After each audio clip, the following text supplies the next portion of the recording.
Now, a group of anti-racism protesters have clashed with police in Canada after they attempted to disrupt a right-wing rally in the city of Quebec.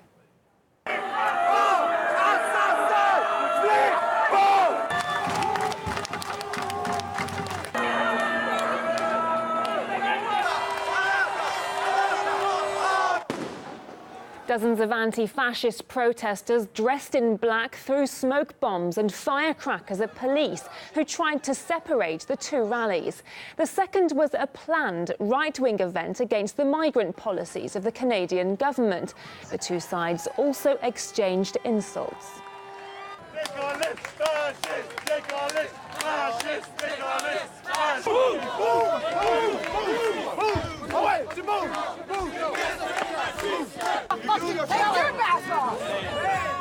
There's nothing wrong with showing up at right-wing demonstrations, but there is something wrong with coming there with billboards and placards that you're only carrying for the express purpose of using the stick on which the paper is fastened as a battering ram or as a sword or as a baseball bat to hit your opposing demonstrators. So what seems to be the case here is that especially the Antifa side has been showing up masked and carrying weapons, and has been attempting to provoke a crisis.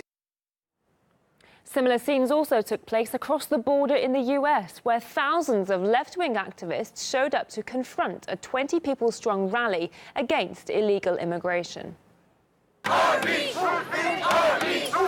Armies! Come on! Some 200 riot police attended the scene in order to keep the peace.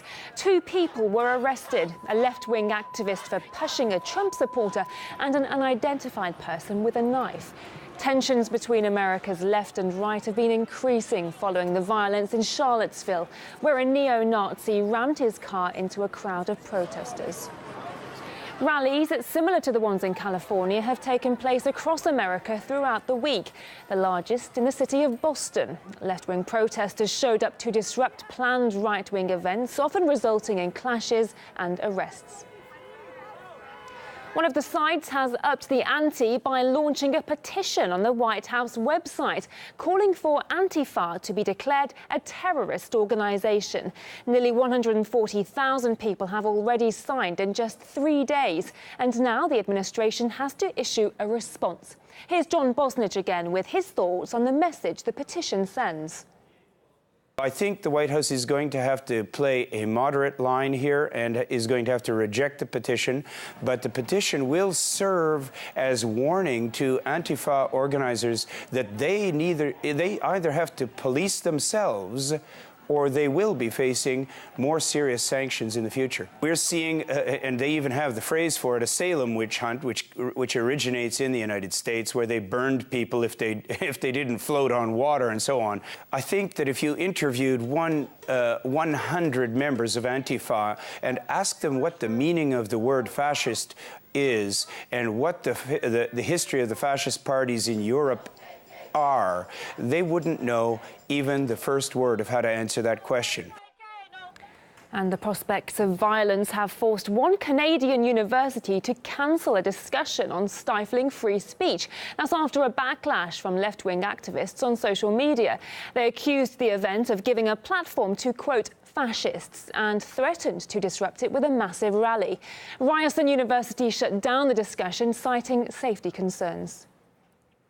So, who are the speakers who caused such outrage among the left activists? Well, one of them is Professor Jordan Peterson, who stoked controversy with a war against political correctness, especially when it comes to gender-neutral titles. Another was behavioural scientist Gad Sayed, who's against so-called thought police on campuses. It was quite extraordinary that the people who were organizing this protest, who were trying to disrupt the event, were accusing the speakers, myself included, of being fascists, Nazis, anti-Semites. What kind of person could actually accuse a person with my background of being a Nazi and an anti-Semite?